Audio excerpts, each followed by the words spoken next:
रोपतिया धान धान रोज रोपतिया धान मुस्काना है रे तनिक लागत नहीं ऊपर कहना रे रोज रोपतिया धान मुस्काना है रे।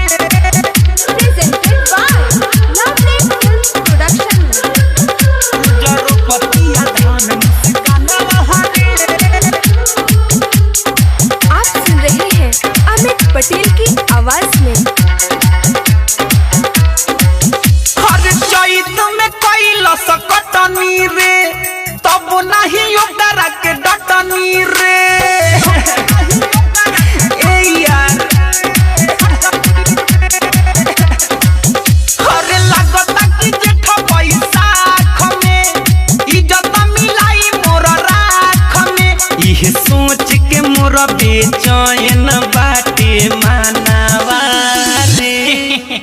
अरे ये व्यास काहे मुंह लटका के बैठे हैं। हर का बताई तनिक लागता नहीं ओकर रहनवा रे रोज रोपतिया धान मुस्कानवा रे निक लागता नहीं ओकर रहनवा रे रोज रोपतिया धान मुस्कानवा रे रोज रोपतिया धान मुस्कानवा रे तनिक लागता नहीं ओकर DJ विकास रीगा सीतामढ़ी। रोज रोपतिया धान मुस्कानवा रे रोज रोपतिया धान मुस्कानवा रे। Presented by Lovely Films Production.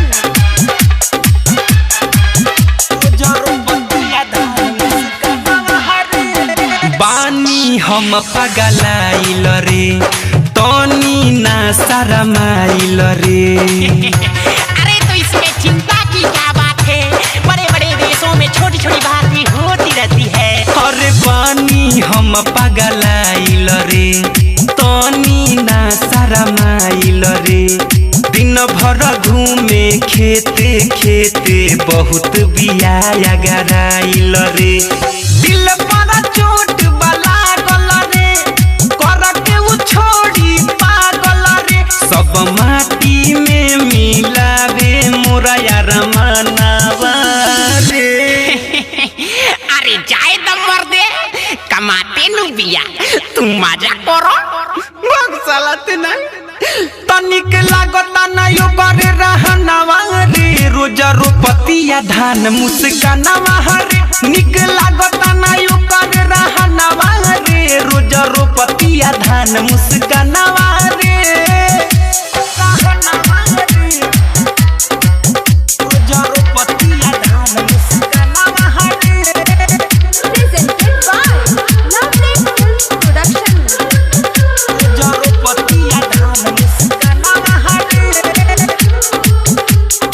आप सुन रहे हैं अमित पटेल की आवाज में। दुख बाई है बाते से कुचले इज्जतिया लाते से अरे मर्दे तब तो बहुत मन बढ़ुआ बिया हो।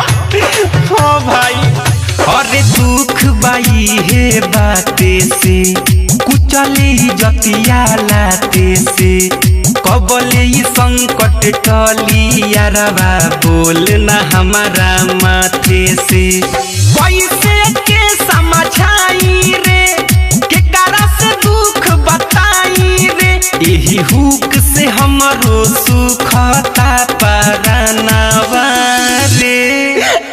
दादा एगो तो इतना दिन कोरोना से तबाह रनिया अब ये तबाह कइले बिया तनिक लागता नहीं ओकर रहनवा रे रोज रोपतिया धान मुस्कानवा रे निक लागता नहीं ओकर रहनवा रे रोज रोपतिया धान मुस्कानवा रे हरे लागता कि जेठ बैसाख में इज्जत मिलाई मोर राख में इहे सोच के मोर बेचैन बाटे मानवा रे।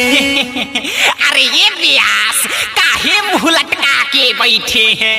हर का बताई तनिक लागता नहीं ओकर रहनवा रे रोज रोपतिया रोपतिया धान मुस्कानावा रे निक लागता ना ओकर रहनावा रे रोज रोपतिया धान मुस्काना